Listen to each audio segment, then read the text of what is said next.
చలో అందరికీ శనార్థులలో ఉల్లాస అగరబత్తి సమర్పించు మాస్మలన ముచ్చటకు స్వాగతం. వచ్చేసిండు మీ నర్సికాక. ఇక అరుచుకుందాం రారులా ఇయాల్టి మోక. ఆహాహా ఈగ రంగాలు ఎత్తు పగిలిపాయి వస్తాని ఇక కోడలికి బుద్ధి చెప్పి అత్తపోయి అంగట్లా కూర్చున్నదట. గట్టినే ఉన్నది ఈ జగనాలు ముచ్చట చూస్తుంటే. అయ్యా నీకు అధికారం చేతిలో పెట్టినాడు, అడ్డగోలే కేసులు పెట్టి అక్రమ అరెస్టులు చేపించి ఏపీని మొత్తం ఎక్కడ లేకుండా ఆగమాగం చేసి నానా కంతలు చేసింది కాదని ఇంకో నల్లగుడ్డ వేసుకోమని ఢిల్లీలో దీక్ష చేస్తున్నావు నీ సకదనం పాడుగాను అని చెప్పి తెలుగుదేశం పార్టీ ఎమ్మెల్యేలు దంచి దమాచేసి పెట్టిరనుకో రాత్రి మన గాలిపంక పార్టీ జగనాల్ని. నువ్వు చేసిన సక్కదనానికే జనం నిన్ను గాలికి కొట్టుకోపిచ్చిరు. నీ ఫ్యాన్ అంతా ఇరిగిపోయింది, ఫ్యాన్ రిపేర్ వచ్చింది. గాలిలో చక్కగా చేసుకో రాదవా, ఢిల్లీకి పోయి రాష్ట్రం ఇజ్జత ఏం తీస్తావు, నల్లగుడ్డలు వేసుకొని పెద్ద ఇక వచ్చిండు మొనగాడ అని చెప్పి తెలుగుదేశం పార్టీ ఎమ్మెల్యేలు ఎట్లా అంటున్నారు అంటే ఇక నేను ఎప్పుడు కాదు కానీ ముచ్చట మీరే చూడుండ్రి. అయినా నీ చేతుల అధికారంలో ఉన్నప్పుడు చేయాలి కానీ కాకాకి ఇప్పుడు పోయి కాడ నిరసన చేస్తే ఏమొస్తుంది ఏం కథ. వాళ్ళు చేస్తున్నారు కదా, చేసేది చూడు. నల్లగుడ్డలు అప్పుడే ఎందుకు తాత ఉరుకులాడుతున్నావు అని అంటా ఉన్నారు ఏపీ జనం. ఇక చూడుండ్రి.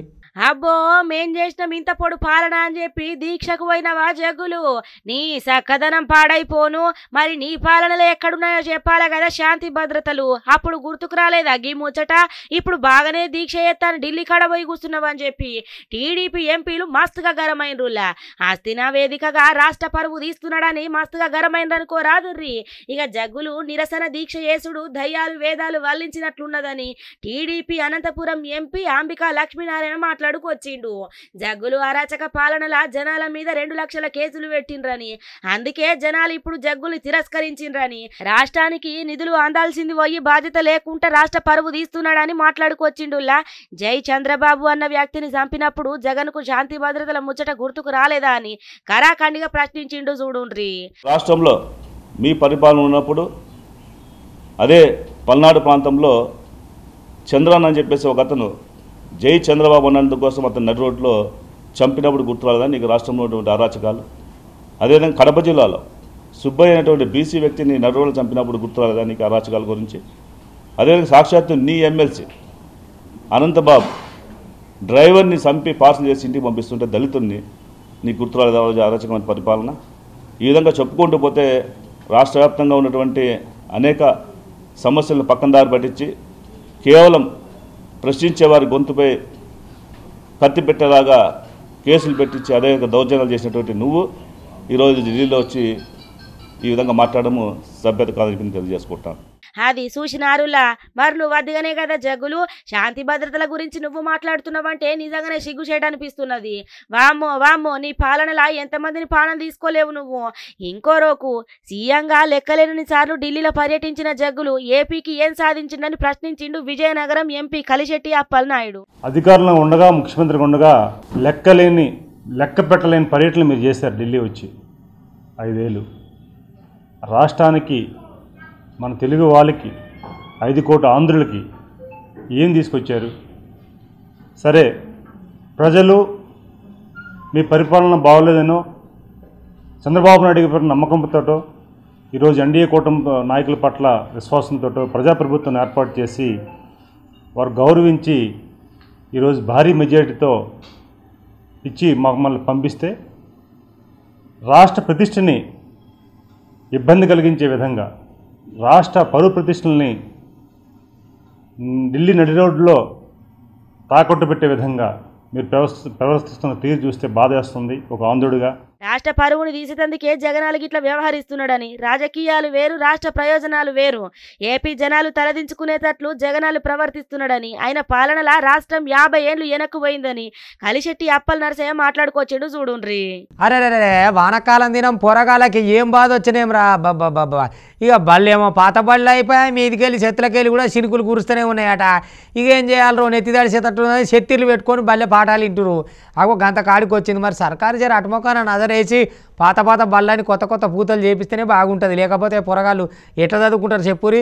ఇక హాస్టల్ అయినా బడి అయినా వసతులన్నీ పొరగాళ్ళకు ముందుగా సౌలతులు చక్కగా చూడాలి. వెనక సీరే ఇంకేదైనా ఉంటే ముచ్చట చెప్పాలి. కానీ మొత్తం మీద అయితే మస్తు తక్లీఫ్ అవుతుంది. మరి ఏడనా ఇంతగానో చెప్పుకొస్తున్నాం ముచ్చట.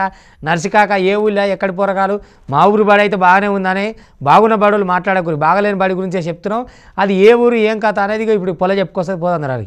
ఆగో చూస్తే బడి లెక్కనే ఉన్నది. పిల్లగాను షెత్తిర్లు పట్టుకొని బల్లే కూర్చున్నారా? ఎట్లా అంటే అవునులా గట్లనే కూర్చున్నారు. మంచిర్యాల జిల్లా నెన్నెల మండలము కృష్ణపల్లిలా విద్యార్థుల ఇక్కట్లు మామూలుగా లేవులా. ఎడతెరిపి లేకుండా పడుతున్న ఆనలతోటి బడి గదుల పైకప్పు నుంచెల్లి ఆన నీరు మొత్తం వస్తున్నదట. ఇక గట్ల వాన నీరు మొత్తం అచ్చుడితోటి పొలగాన్ల తలకాయలు దడబట్టే, పుస్తకాలు దడబట్టే, సంచులు దడబట్టే. ఇక ఇట్లయితే కాదని చెప్పి వాళ్ళతోటి తెచ్చుకున్న షెత్తిర్లు పట్టుకొని పాఠాలు వింటున్నారు చూడు గొడుగుల కింద. అది చూసిన రానుల పాపము. ఇక ఏం చేయాలనో అర్థం కాక తికమక పడుతున్నారు బడి పిల్లగాళ్ళు. ఇరుకైన గదులల్లా చదువుకోలేక చక్కగా కూర్చోలేక ఇక మొత్తం అయితే ఆగమాగం ఉన్నది. అక్కడ సర్కారు నజరెత్తే మంచుకుంటది. ఎందుకంటే ఇలా ఊరుతున్నది కానీ రేపెల్లుడి మెత్తబడి పైన పైకప్పు ఊడిపోతే పిల్లగాళ్ళకి ఇబ్బంది కాదా? ఇక జర చూసుకొని బడిని మంచిగా చేపియాలా. ఇక మరి తరగతి గదులు కూడా చక్కగా లేవట. ఇక 1వ తరగతి నుంచి వెళ్ళి 5వ తరగతి దాకా 3 గదులనే చెప్తున్నారట. మరి మిగతా పిల్లలకి ఎట్లా చెప్తారంటే మరి అట్లున్నది ముచ్చట అక్కడ. ఈ ఆనలకు ఎప్పుడైనా ప్రమాదం జరిగే అవకాశం ఉన్నదని చెప్పి పిల్లగాన్ల తల్లిదండ్రులు ఆందోళన చేస్తున్నారు. ఇక ఇప్పుడు వంపమ్మ పిల్లగాన్లని బడిని మంచిగా చేసి మొత్తం మరమ్మతులు అయినాకనే బడి నడపాలా, అప్పటిదాకా నడపొద్దని చెప్పి పిల్లగాన్ల తల్లిదండ్రులు డిమాండ్ చేస్తున్నారు గమాండిగా. ఇక ఇప్పుడే మరమ్మతులు చేపట్టాలని ఊరోళ్ళ డిమాండ్ అయితే గిట్లున్నది. మరి చెయ్యాలి కదా, లేకుంటే పిల్లగాన్లకు ఇబ్బంది కాదా? అరే గద్దొచ్చారా భూముల్ని మింగే పెద్ద గద్దొచ్చారా. అర్థమైందా ఎవరిదో ముచ్చట? గదే ఉండే కదా ఆయన పెదిరెడ్డి సారు. ఇక ఆయన పెద్ద లెక్క హిసాబ్ అంతా పెద్దగానే ఉన్నది. మొత్తం 1000 ఎకరాలలోనే ఉన్నదట కథ. ఇక ఆయన పేరు మీద అలా చుట్టాలు ఇక ఇవి ఉంటుంది కదా ఖాందాను అనునాయులు. ఇక ఒక్కొక్కరు ఒక్కొక్క పేరు చెప్పి 1000 ఎకరాలు కమ్మిసి పెట్టిరు అనుకో రాదురి. 5 ఏళ్ళు అధికారం ఇస్తే ఉన్న కాడికి ఆకలి తీర్చుకునే తట్టు చేసిరు. ఇక ఇప్పుడు ఒక్కొక్కటి చిట్టా అంతా బయటకు వస్తూ ఉన్నది. సారు ఇంకా చూడపోయినా ఏపీ మొత్తం ఏడ పడితే ఆడ దొరికిన కాడికి బరికితే అయిపోవు కదా. అగో గదన్నట్టు. అందుకే కాదు జనాలు మిమ్మల్ని ఇంటికి పంపించింది. చెవ్వా ఏమి బూదందా, ఏం కబ్జాలు ఇవి ఏమన్నా. అమ్మో ఏమనుకున్నా పెద్దరెడ్డివే నువ్వు. 1 కాదు 2 కాదు 1000 ఎకరాల భూములు పోయిన గాలిపంక పార్టీ సర్కారు ఆక్రమణలకు గురైనయులా. పెద్దల సాటుంగా చేతులు దడుపుకుంటా వాళ్ళ అనుచరులు కూడా ఆక్రమణలకు పాల్పడ్డారు. ఇక దీనికి రెవెన్యూ సర్కారు అధికారులు కూడా పోలీసోళ్ళు కూడా మంచిగానే సహకరించిండ్రు. ఇంకోరోకు ఎక్కడ అక్రమాలు బయటపడతాయనే ఆలోచన ఫలితమే మదనపల్లి రెవెన్యూ సబ్ కలెక్టర్ కార్యాలయం దగ్ధమవుడు. గిదిని చూస్తేనే అర్థమవుతున్నది కదా పంక పార్టీలో ఎన్ని అక్రమాలు జరిగినాయని. వామ్మో ఇక గదినికి తోడు మాజీ మంత్రి పెద్దిరెడ్డి అయితే రెచ్చిపోయిండనే చెప్పాలి. ఈ ముచ్చట్ల పుంగనూరు నియోజకవర్గం పరిధిలో అయితే ఇంకింత దారుణాలు జరిగినాయి. రాగానపల్లి రెవెన్యూ పరిధిలో 22వ సర్వే నంబర్లున్న 982 ఎకరాలు 1908 నుంచి వివాదాలున్నాయుల్లా. ఈ భూములు పుంగనూరు జమీందారు మహదేవరాయలకు రప్పట్టా వచ్చింది. అయితే సెటిల్మెంట్ యాక్ట్ ప్రకారం రద్దయింది. ఇక గిదిని ముచ్చట్ల మస్తు వాదోపవాదాలే నడుస్తున్నాయుల్లా. ఇక ఇక్కడ కూడా వెంకటరెడ్డి యాదవ్ ఎంటర్ అయ్యిండు. ఇక ఈయన మాజీ మంత్రి పెద్దిరెడ్డికి ముఖ్య అనుచరుడనే చెప్పాలా. 1982 ఎకరాలల్లా 300 ఎకరాలు సాగులున్నాయుల్లా. ఇక అవి కొంతమంది రైతులు జమీందారుల కాడ కొంకున్నారు. ఇక వీళ్లకు హక్కులుండగా ఎవలెవలో భూములకు పట్టాలు ఇచ్చిండ్రులా. 2022లా అప్పటి మదనపల్లి ఆర్డీఓ మురళి సిఫార్సు మేరకు చిత్తూరు జేసీ వెంకటేశ్వర్లు రప్పట్టాను ఆధారంగా 100 మందికి హక్కులు కల్పించిండు. అయితే ఈ భూములల్లా క్వారీలున్నాయి. వెంకటరెడ్డి యాదవ్ రెడ్డికి సంబంధించి మామిడి తోట తప్ప మిగతాదంతా కూడా అటవీ ప్రాంతమే. గతంలో 2024 ముందు అటవీ శాఖ ఈ భూములల్లా చెక్కు డ్యాములు కట్టించింది. అయితే ప్రస్తుతం వెంకటరెడ్డి యాదవ్ తోటకు పంచాయతీరాజ్ శాఖ రహదారులు నిర్మించిందిలా. అంటే పరిస్థితి మనం అర్థం చేసుకోవచ్చు ఎట్లున్నదో గాడ. పుంగనూరు నియోజకవర్గంలో న్యాయవాది అయిన వెంకటరెడ్డి యాదవ్ నాగభూషణం అనే నాయకుడితోటి అప్పట్లో పుంగనూరు మున్సిపల్ కమిషనర్గా పనిచేసిన అధికారులు చెలరేగిపోయి గిట్ల అక్రమాలు పాల్పడ్డారనుకోరాదుర్రి. వామ్మో ఇంకా ఇడిసబెడితే ఇంకెన్ని బయటకు వస్తాయో. ఇప్పటికే గిన్నిగానం అక్రమాలు బయటకు రావట్టే. ఇక రాజకీయ నాయకులకు అభిమానులు అంటే ఒక్కొక్క తీరుగుంటారు. ఇక వాళ్ళ బర్త్డేలప్పుడు వీళ్ళ బర్త్డే కంటే ఎక్కువ వాళ్ళే చేస్తుంటారు ఆడావుడి. ఇక గిడ చూడురు ఒక నాయకుని బర్త్డే ఉండే కదా. ఇక అన్న పాపం ఆనకాలం దినమా లేబర్ వాళ్ళు ఎట్లుంటారు ఏం కథ అని మున్సిపాలిటీ వాళ్ళకి పారిశుద్ధ కార్మికులు ఉంటారు కదా. ఇక వాళ్ళకు కోళ్ళ పంపిణీ చేసిండు అనుకో రాదురి. అవు సారు మనసులో అనిపించినట్టుంది. కోళ్ళు అయితే బాగానే ఇచ్చినావు, ఆనలు పడుతున్నాయి, ముసురు పెడుతుంది. మరి కోళ్ళు ఇచ్చిన నువ్వు కోటర్ కూడా ఇస్తే అయిపోవు అని అనుకున్నారో ఏమో లోపల. కానీ ఏం తక్కువ కిలోన్నరకు ఎక్కువనే ఉన్నాయి ఒక్కొక్క కోడి. ముద్దుగా కోళ్ళు వంచిండు, ఆ బస్సులో పోయేటోళ్ళకు జిలేబీ వంచిండు. బాగుంది సార్ మీ పంపకం అయితే మొత్తం మీద. ఇక చూడు నీకు ఈ కథ చూస్తే కోళ్ళు వచ్చినాయి కానీ కోటర్ రాలేదని బాధపడ్డట్టు తీసుకున్న వాళ్ళు. కానీ మొత్తం మీద ఆనకాలం దినం సారు పుట్టినరోజు మాకు మంచిగా ఉన్నదని పుణ్యానికి వచ్చిన కోళ్ళని పట్టుకొని పోయారు. గిట్లుండాలి కథ. ఆగో కోలు వంచుతుండట గీ దిక్కు రాండ్రుల్లో ఎట్లా నాణాలు పడుతున్నాయి కదా ఉడుకుడుకు బువ్వల కోడి కూర వండుకొని తింటే మస్తు మంచిగుంటది కదా రాండ్రి మరి గిడి దాకా పోయేద్దాము ఆగో ఎవరు వంచుతున్నారు ఏంది ముచ్చట అని అనుకుంటున్నారా కరీంనగర్ లా గీ తీరుగా కోళ్ళు పంపిణీ చేసిండు అనుకో రాదురి అక్కడ కార్పొరేటరు ఐలేందర్ యాదవ్ అధినేత బర్త్డే అంటే అభిమానులకు పండుగే కదా ఇక గిట్లా వినూత పద్ధతిలా వేడుకలు జరుపుకుంటారు ఎట్లా పడితే అట్లా ఇక ఎవరికి నచ్చినట్టు గాళ్ళు BRS working president Sircilla MLA KTR పుట్టినరోజు సందర్భంగా ఉమ్మడి కరీంనగర్ జిల్లాల గులాబీ శ్రేణులు గీ తీరుగా వేడుకలు చేసుకున్నారు కేక్ కట్ చేసి సంబరాలు జరుపుకున్నారు కరీంనగర్ లో బీఆర్ఎస్ కు చెందిన మున్సిపల్ 9వ డివిజన్ కార్పొరేటర్ ఐలేందర్ యాదవ్ ఇక కేటీఆర్ బర్త్డే సందర్భంగా అభిమానులకు కోలు పంపిణీ చేసిండులా ఇక చూడుండ్రి కావాలంటే అది చూసిండ్రు కదనుల్లా కోళ్ళనైతే మంచిగానే ఇచ్చిండ్రు ముసురుకు గాని సుఖ కూడా ఇస్తే అయిపోవు అని అనుకుంటురు కావచ్చు ఇక మరి అధినేత బర్త్డేకే కోళ్ళ పంపిణీ చేసిండంటే గీ సారు బర్త్డేకు యాటను కోస్తాడు కావచ్చు మరి లేకపోతే యాటనే ఇస్తాడు కావచ్చు అని అనుకుంటున్నారు అక్కడ వాళ్ళు మేయర్ సునీల్ రావుతోని కలిసి మున్సిపల్ కార్మికులకు కోళ్ళ పంపిణీ చేసి కేటీఆర్ మీద ఉన్న అభిమానాన్ని చాటుకున్నాడుల్లా అధికారం కోల్పోయినాక చాలా మంది కారు దిగి కాంగ్రెస్ పార్టీలో చేరితే ఐలేందర్ యాదవ్ కేటీఆర్ మీద అభిమానాన్ని చాటుకున్నాడు రాజకీయంగా ఇక చర్చనీయాంగా మారింది ఇగో ఒకో తన ఊర్లలో జనాలు ఎట్లుంటారు అంటే ఏం చేస్తారో వాళ్ళకి ఏది చక్క అనిపిస్తే అది చేస్తుంటారు ఇక గిడ చూడరు ఒక ఆమెను ఎట్లా కొట్టిరో పొట్టు కొట్టిరట రూమ్లు వేసి ఇక వివస్త్రం చేసి ఆగమాగం చేసిరట ఏదైనా ఎందుకు అంతగానం ఏం నేరం చేసింది ఆమె అంటే ఏమి లేదు ఫస్ట్ భర్తను ఇచ్చిపెట్టిందట పడో పడకనో ఇచ్చిపెట్టింది ఆయనను ఇచ్చిపెట్టే ఇంకో లగ్గం చేసుకున్నదట మొగను వదిలిపెట్టి ఇంకో లగ్గం చేసుకుంటావా అని మొత్తం దంచుకొట్టిరట మరి ఇదేం వ్యవహారమో ఏం కథ ఏం అర్థమైతే లేదు కానీ అది ఇప్పుడు మొగడు ఉండగా ఇంకేమన్నా తప్పులు గిప్పులు చేస్తే ఏదన్నా తప్పు అంటే సై అంటారు ఓ కొట్టినా సై అంటారు నలుగురు పట్టుకొని తన్నే సై అంటారు కానీ వదిలి పాడైపోను మొగను వదిలిపెట్టి ఇంకో లగ్గం చేసుకుంటే ఏమవుతుంది ఇలా అర్థం కాలేదు ఇక ఒకతన అట్లుంటుంది ఊరు ఒక్క మాట మీదకి వచ్చిందంటే ఇక నోరు ఇప్పేది ఉండదు అన్నట్టు ఇష్టం వచ్చినట్టు చేస్తారు ఇప్పుడు ఆ సోషల్ మీడియా గిట్లా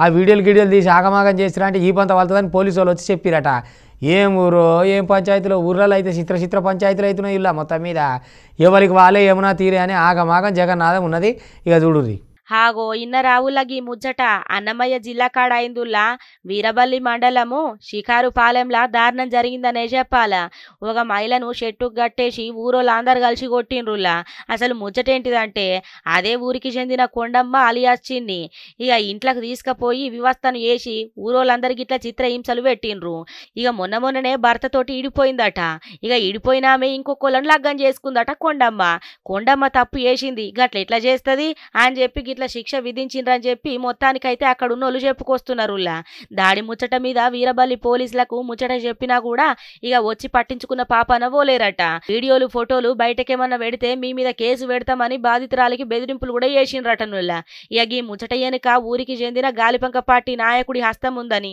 ఇక స్థానికులు ఆరోపిస్తున్నారు రాయచోటి సర్కారు దవాఖానకు ఇక పట్టుకొని పోయినరు పాపం గాయపడ్డ కొండమ్మను ఇక కావాలంటే మీరే చూడుండ్రి ఎంత దారుణం చేసిండ్రు వామ్మో చూసిన పంకపట్టుల అస్త్రం ఉందంటే చాలు గిసొంటి అన్యాయాలు మాస్తుగా జరుగుతూనే ఉన్నాయి లగ్గమైందట విడాకులు అయిపోయినాయట ఇంకొక ఆయనను పెళ్లి చేసుకున్నదట విడాకులు అయిపోయిన తర్వాత ఇంకేం సంబంధం ఉంటదుల్లా అంత అయ్యేపాయే తెల్లగోలు అయినా కూడా గిసొంటి అన్యాయాలు అక్రమాలు పంకపాటోలు చేపిస్తున్నారంటే ఏమంటారు చెప్పుండ్రి వామ్మో ఇక మల్లో త్యాప గాలి పంకపాటు వస్తే ఆగమైతుండే కూటమి సర్కారు వచ్చింది కాబట్టి జనాలందరూ నిమలబడ్డరు అవునా అనులా ఇంట్లో ఉన్నప్పుడు సొమ్ము భద్రంగా పెట్టుకోవాలి అన్ని భద్రంగా చూసుకోవాలి గంతగానం సొమ్ము ఇంట్లో పెట్టుకుంటారు ఏమి తక్కువ 15 తులాలు ఇక మరి ఉంటారు కదా దొంగనలు వాళ్ళకేమో డ్యూటీ ఇదేనా దొంగతనం చేయకపోతే పాపం బతికేలేదా ఇక వీనిల్లో వానిలో ముంచితే కానీ వాళ్ళ కడుపు నిండదా ఇక అదే క్రమంలో ఓ దొంగ సక్సెస్ అయ్యిండు ఇక వీళ్ళు ఇంట్లో పడ్డాడు మంచిగా 4 లక్షల పైసలు ఎత్తుకపోయారు 15 తులాలు బంగారం ఎత్తుకపోయారు ఇంకేం కావాలి ఆయనకు పంట వండింది ఇక వీళ్ళేమో లబో దిబో అని పోలీసు వాళ్ళకి చెప్తే